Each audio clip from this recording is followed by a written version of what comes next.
A continuación, Sociedad Inclusiva.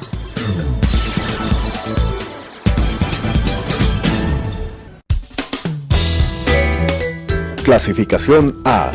Apto para todo público.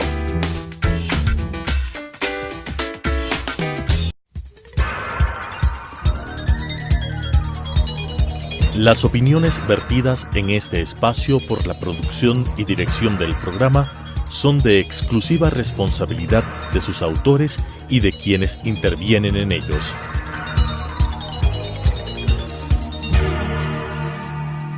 Telesucesos Canal 29 UHF presenta Sociedad Inclusiva, generando entornos accesibles para todas las personas a través de consejos, casos reales y herramientas que nos permitan eliminar las barreras en la sociedad y nos ayuden a desarrollar la salud emocional en nuestra comunidad, con la conducción de Gabriela Villagómez. Sociedad Inclusiva. Amigos y amigas, ¿cómo están? Bienvenidos a su programa Sociedad Inclusiva. El día de hoy tenemos nuestra invitada Patricia Bonbúfar. Bienvenida, Pati, ¿cómo estás? Muchas gracias. Bueno, muchas gracias. Saludos a todos también. Les cuento, Patricia es directora del Museo Nacional del Ecuador y nos va a contar un poco cómo se ha ido formando el Museo Nacional ahora que está en la sede de la Casa de la Cultura. Antes era todo el Museo del Banco Central, que tanto hemos conocido y conocíamos con toda nuestra riqueza cultural, pero ahora se transformó este museo, es un nuevo museo. Pati, cuéntanos un poco cómo se ha ido formando este museo. Bueno, el nuevo museo MUNA, Museo Nacional en la Casa de la Cultura, tiene realmente en mayo va a cumplir 2 años, ¿no? Para ser más exactos. Cuando se trasladó el museo después de que había sido desmontado por el evento de Hábitat, realmente yo no estuve presente. Sin embargo, fue ya realizado con una nueva propuesta museológica y museográfica, obviamente con la herencia maravillosa de lo que fue el Museo del Banco Central, gracias a lo que hubo sentado como políticas en esa época y todos los protocolos que desde ahí nacieron. Los bienes culturales fueron manejados de una manera absolutamente profesional. Sin embargo, el guión museológico ya incluyó mucho menos piezas probablemente, de hecho, porque tenía un discurso ya mucho más inclusivo precisamente. Se analizó mucho las características de la sociedad a la que se quería el grupo objetivo al que se quería llegar. Sí. ¿Qué pasó con esas piezas que quedaron fuera? Bueno, está en las reservas, obviamente, y siempre están circulando las piezas en los diferentes museos del país, por una parte, y por otra parte, en las reservas siempre se hace trabajo de investigación, de conservación, de restauración, y se va enriqueciendo el museo con los cambios de exposiciones. Hay salas de exposición temporales que de alguna manera le dan la dinámica activa al museo. El museo no es un espacio como un mausoleo, ¿no? Era como el sinónimo que se creía antes.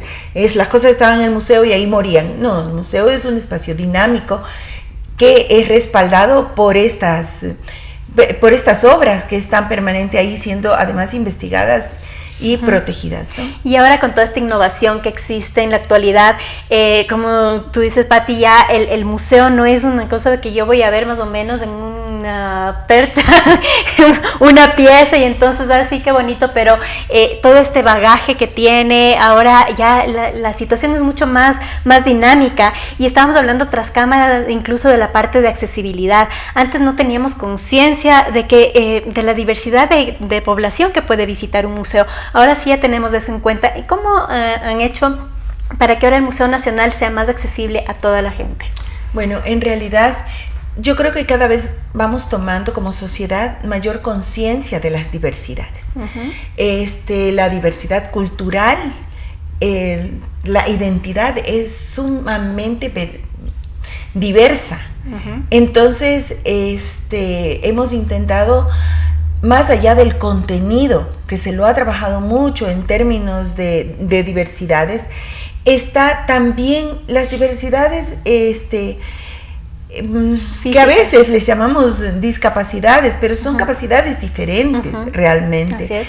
Y si nos ponemos a mirar fino, cada uno tiene una diversidad o una discapacidad, ¿por qué no llamarlo a veces por su nombre? O sea, yo no puedo hacer ciertas cosas que otras personas sí pueden. De hecho, llegan los niños con una dinámica intensa, con una energía increíble que yo ya no tengo. Y sin embargo, durante mucho tiempo no habíamos caído en cuenta como sociedad que los espacios deben incluir a la mayor cantidad posible. De hecho, si pudiéramos incluir absolutamente a todos, pero no todos como solamente desde la parte didáctica, ¿no? Que justo estábamos conversando que hubo un estudio previo cuando se hizo el museo de que haya lenguaje de braille, de braille, en algunos sitios, de que haya recorridos en que realmente... Me cuentas, tienen ya el piso podotáctil, por ejemplo, para las personas de baja visión, tienen las rampas, tienen señalética, está en braille algunos textos, por ejemplo, para que la gente también con discapacidad visual pueda acceder. Entonces, bueno, todo esto enriquece también al museo y qué bueno que hayan tomado en cuenta. Y también hay cosas que podemos mejorar. Tú que ahorita que estás 5 meses, estás nuevita en el museo, ¿qué has visto que podemos mejorar? Nos toca mejorar, por ejemplo, el tema de textos. Hay que ampliar aún más los textos, los mediadores. Tener una especialidad mucho más específica en las diferentes diversidades. Tener tal vez algún tipo de ayuda, puede ser con dispositivos de audioguía, audiodescripción o tal vez algún mediador que sí sepa lengua de señas, por ejemplo, ¿no es cierto? O sea, seguimos incorporando elementos para tanto las personas con discapacidades físicas como de las diversidades. O sea, son dos cosas sumamente importantes. Los museos ahora han ido cambiando también en su museografía. El museo en sí nace de una idea general, es herencia de los grandes gabinetes de curiosidades que tenían muchísimas obras en los espacios. Muchísimos bienes culturales estaban allí, había a veces hasta dificultades para circular en ellos, ¿no? Sin embargo, ahora los espacios son más amables para la circulación de las personas y también los elementos, las nuevas técnicas contemporáneas, ¿no? que permiten llegar mucho más a visitantes específicos, con condiciones específicas. Entonces eso nos ayuda porque antes tal vez sí podíamos pasar por un montón de piezas que quizás no nos llamaba mucho la atención, pero ahora ya nos involucramos un poquito más, estamos un poquito más activos en todo ese bagaje cultural que tenemos. Nos ayuda también los mediadores para que nos adentremos a todo este tema de nuestra cultura y nuestra identidad. ¿Cómo funciona el tema del mediador? ¿Cómo nos ayuda a meternos en este tema cultural del museo? Bueno, la idea del museo más contemporáneo parte de que los seres humanos en general, todos, casi podríamos decir que sin excepción, estamos siempre aprendiendo. De toda experiencia que vivimos, de todo lo que observamos, estamos introyectando una información desde lo que somos, desde lo que cada ser humano es, desde su cultura, desde su capacidad, desde incluso su experiencia de vida, ¿no? Entonces lo que intentamos es generar experiencias para que de alguna manera afectiva, emocionalmente, la gente, los visitantes entiendan algo significativo para su vida, y lo hacemos obviamente desde el patrimonio, que es el bien cultural, es el acervo cultural que nosotros custodiamos y que lo ponemos al servicio de la sociedad, porque de eso se trata. No es el objeto como un fetiche, adoramos al objeto porque es el objeto bello, de la belleza. No tiene que ver con la belleza, tiene que ver realmente con el contenido simbólico, espiritual, emocional y el impacto que esa experiencia de ese contacto genera en el ser humano para que se lleve un aprendizaje enriquecedor para su vida. Es ver de dónde venimos, ¿no? De qué estamos hechos. Te comentaba hace algún tiempo, yo estuve aquí también a otro invitado que nos hablaba de este Museo de Riqueza Ancestral y hablábamos de esto, de la importancia de saber de dónde vengo. Y tienes ahora diferentes maneras de hacerlo. Entonces tienes, todo el tema digital de algunas personas que están ya adentradas de toda la tecnología, pero qué importante es tener el tema físico. O sea, no podemos saber que existían todas estas cosas a veces si no las vemos. Es necesario para nosotros ver, de alguna manera palpar todo lo que se hizo antes, todos nuestros ancestros, en qué cocinaban, cómo vivían, las piezas que para ellos eran preciosas, sus joyas, todo eso, y cómo ha ido cambiando, pero también cómo me marcó, porque de hecho yo de ahí he sacado algo de lo que soy ahora, y esa es mi señal de vida, mi identidad de vida. Entonces, qué rico que hagan esto, pero también es importante que ustedes están expandiendo a nivel nacional. Así se llama el Museo Nacional, que antes estaba solo en Quito. Ahora, justo en estos días tuvimos la inauguración del Museo en Ibarra. Cuéntanos un poquito de esta inclusión que también hacen a todo el resto de las ciudades del país. Bueno, aquí hay varias cosas con respecto a esto. Para mí siempre es importante considerar las nuevas tecnologías que tengan un equilibrio, en la medida en que la extrema tecnología esta no genere tampoco, no genere hiperactividad. El museo no es un parque de diversiones, es un espacio que nos ofrece de alguna manera esta raíz, es un espejo. Entonces, por eso yo hablo tanto de la experiencia en la que nos podamos encontrar a través de estos objetos. Que podamos utilizar la tecnología necesaria para que se potencie esa comunicación. Ahora, en cuanto al tema de expandir el trabajo al resto del país, esta es una herencia realmente del Banco Central. Yo no quisiera olvidarme de esa época de oro de la cultura del Banco Central, que hizo un museo en cada ciudad. Fue en la mayor cantidad que pudo, ¿no? Por Sierra Norte hubo mucho, también en la costa. Y después, por cualquier circunstancia, se fueron cerrando. Entonces, en este periodo, a propósito de la inauguración del Museo de Ibarra, hemos tomado con mucha fuerza recuperar esa herencia y volvemos a abrir Ibarra, que tenía 1 año y medio cerrado. Ahí hay un archivo histórico y una biblioteca, y ahora hemos recuperado con una nueva museología, una nueva museografía sobre todo, el museo que se cerró hace 1 año y medio, también el Museo de Riobamba, que se cerró hace unos 6 años, pues estamos nuevamente dándole vida con esta nueva propuesta, en que hay espacios que circular, en donde pretendemos de alguna manera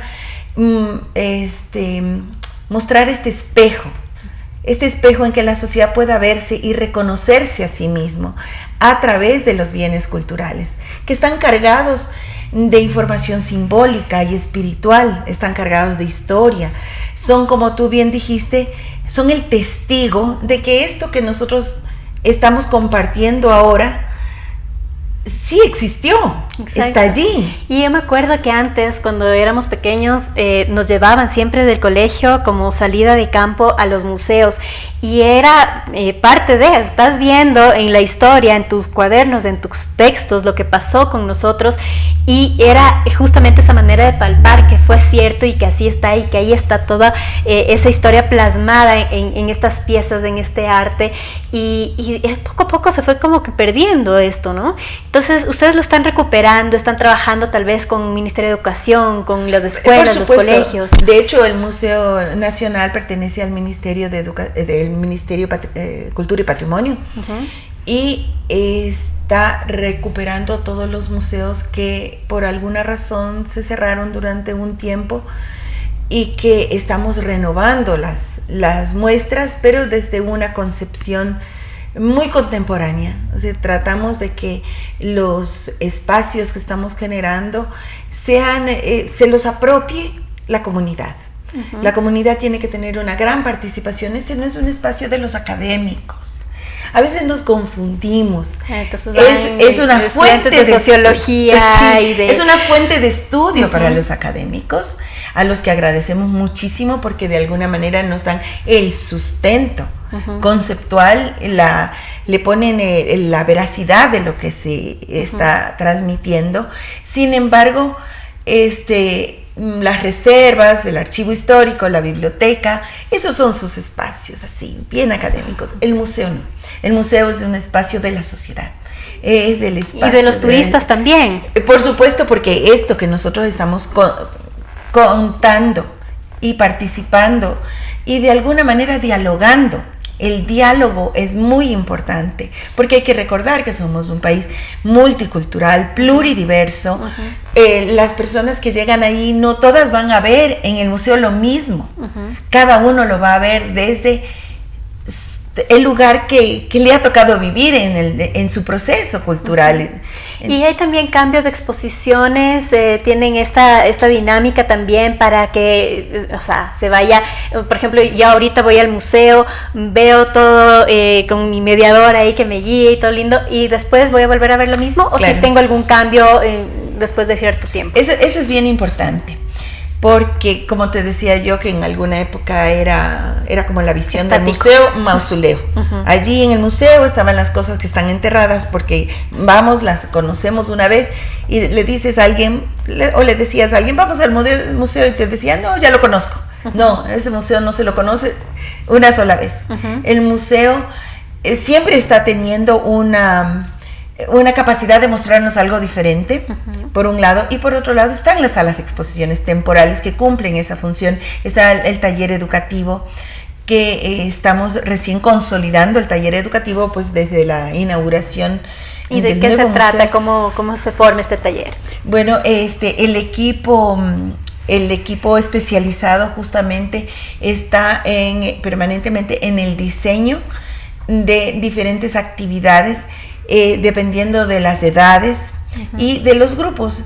De hecho, en este momento hay un proyecto que está dedicado, se está haciendo la investigación para poderlo ejecutar para grupos vulnerables, por ejemplo, que han sido tiempos muy, muy complicados, por ejemplo, con temas como la migración, y son la migración, el grupo LGBTI, cómo ellos ven la sociedad en la que vivimos, qué es lo que espera, cómo podrían ellos encontrar allí también su espacio, la lectura del rol, del papel que han jugado. Entonces hubo hace poco una exposición muy, muy interesante de géneros, se llamaba Diversidades, la sacamos hace unos 3 meses, que intenta involucrar a todos, que de alguna manera, la mayor cantidad posible, que puedan encontrarse allí, pues, y como somos tan diversos, obviamente no lo podemos poner todo al mismo tiempo, y ahí juega un papel muy importante los espacios de actividades, de exposiciones temporales y de actividades y talleres.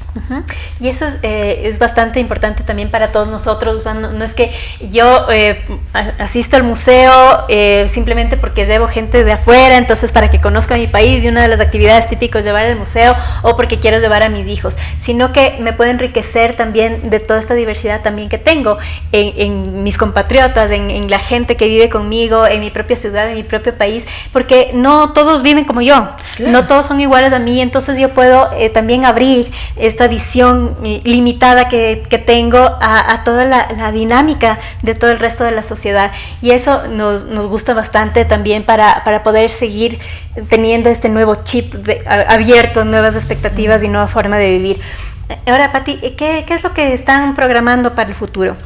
¿Cuáles son las metas que tienen ustedes así para seguir creciendo en el museo? Involucrar más gente, o sea, porque seamos realistas, hay veces que no hay gente interesada en la cultura. Entonces, ¿cómo podemos involucrar a la gente en la cultura para que se enriquezca de esto que no tanto nos gusta?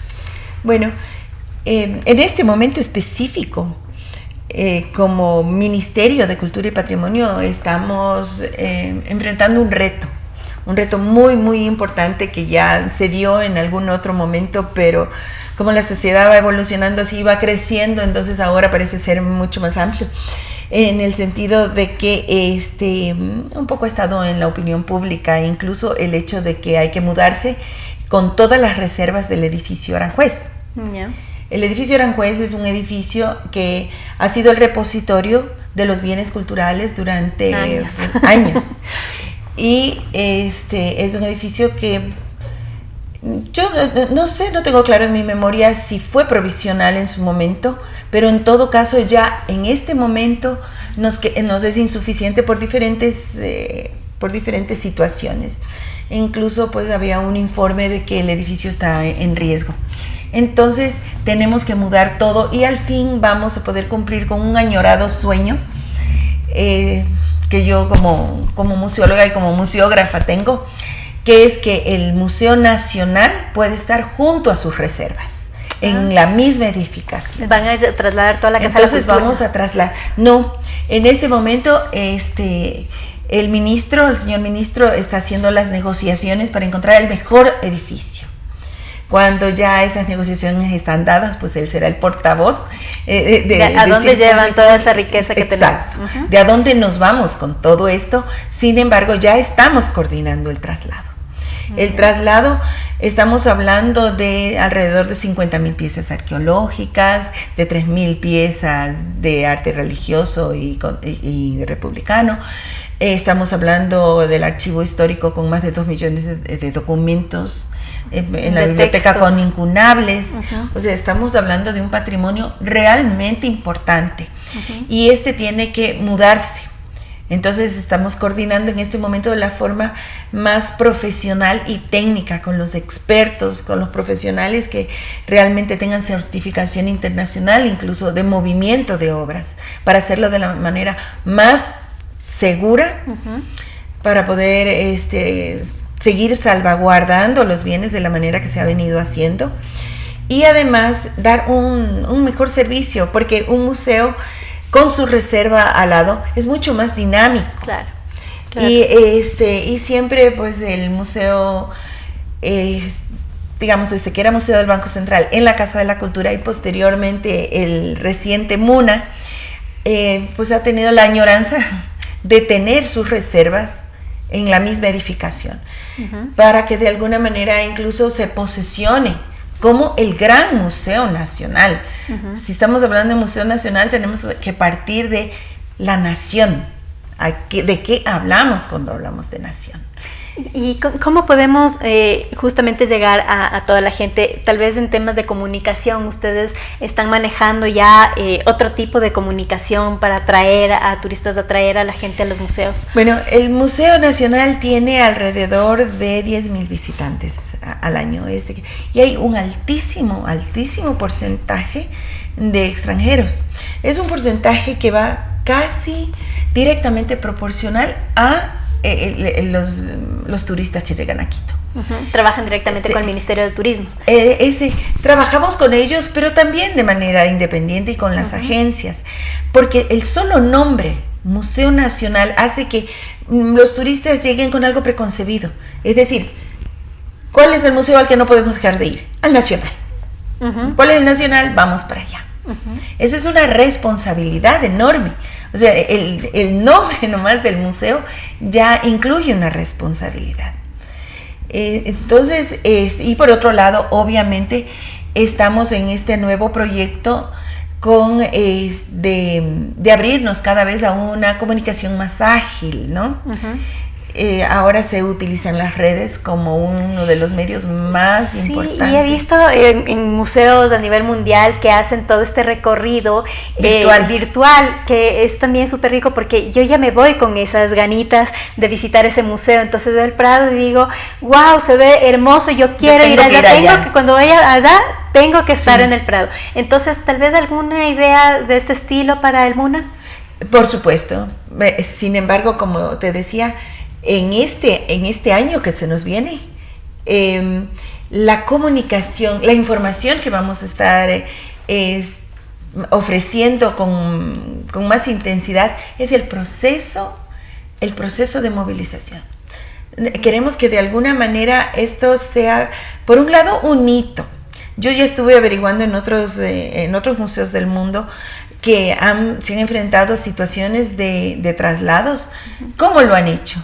Y yo creo que esta es la oportunidad para que también podamos ofrecer una información técnica de cómo se va dando de la manera más profesional. Eso por un lado. Mientras tanto, el MUNA, que está en este momento en función, digamos, va a seguir abierto.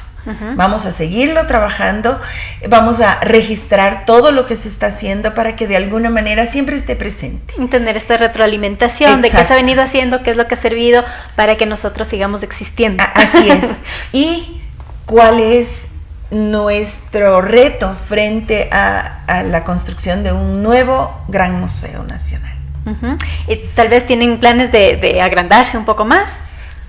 Es lo deseable. Sin embargo, como digo, yo quiero ser discreta frente a esto. Pasito por pasito. Pasito a pasito, exacto. Muchas gracias, Pati. Te agradezco mucho tu presencia aquí para poder saber todas estas cosas que tenemos aquí en nuestro país, que muchas veces decimos, sí, justo ya fui de niña al Museo del Banco Central, son las mismas piezas, tal vez volver, no sé, no me siento así como que quiero volver a visitar porque voy a ver un montón de piezas y nada más. Pero no es de eso, es toda esta riqueza que tenemos cultural, este bagaje, esta identidad nuestra, y que además ahora con todo el tema dinámico y didáctico que están utilizando en los museos, gracias a toda su labor, entonces eso también nos enriquece a nosotros mucho más y podemos llenarnos de esta cultura nuestra que tal vez nos motiva un poquito más de sentirnos ecuatorianos y orgullosamente ecuatorianos. Muchas gracias, Pati, gracias también por todo lo que han hecho por el museo para que sea más accesible a toda nuestra sociedad.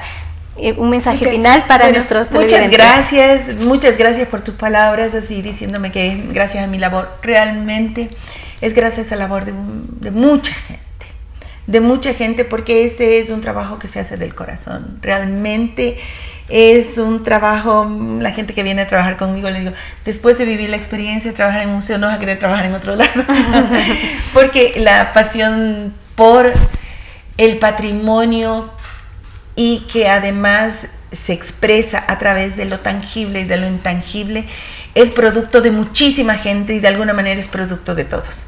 Entonces yo agradezco más bien la confianza en este tiempo y la posibilidad de hacerlo, y pues ahí estará todo el esfuerzo de los que hacemos. Y pues bueno, ya visitaremos cada mes el Museo Nacional para seguirnos empapando de toda esta dinámica y temática tan diversa que tenemos aquí en nuestro país. Nuevamente gracias por estar aquí, Pati, es tu casa, y a todos ustedes, queridos amigos, gracias por acompañarnos en su programa Sociedad Inclusiva. Hasta pronto. Las opiniones vertidas en este espacio por la producción y dirección del programa son de exclusiva responsabilidad de sus autores y de quienes intervienen en ellos.